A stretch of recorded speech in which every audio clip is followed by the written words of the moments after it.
هذا على مستوى ماذا؟ إسقاط ماذا؟ القرآن الكريم. إذن القرآن الكريم خرج من معادلة مرجعية المعارف الدينية. بعد من حقك أن ترجع أو ليس من حقك؟ حتى الآن ما نريد أستبق الأبحاث، وأنتم تجدون في الثلاثة قرون الأخيرة أو القرنين الأخيرين أن علماء الإمامية كم اشتغلوا على القرآن الكريم. هذا يكشف أن الفضاء الحاكم يا فضاء فضاء الأخباري. مئات الكتب كتبت في ماذا؟ في ماذا؟ في الرجال وفي الفقه، ولكنه لن تجد عشر معشارها في القرآن وفي معارف القرآن. ما الدليل؟ لماذا؟ لأن الفضاء الحاكم فضاء ماذا؟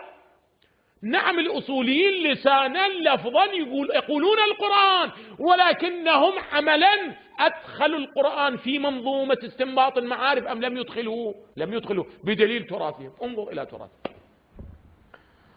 انظر إلى تراثهم. أنا ما أحتاج أن أذهب عريضا طويلا، اذهب من القرن الثاني عشر من الهجرة، الثالث عشر وإلى يومنا هذا، القرنين ثلاثة الأخير.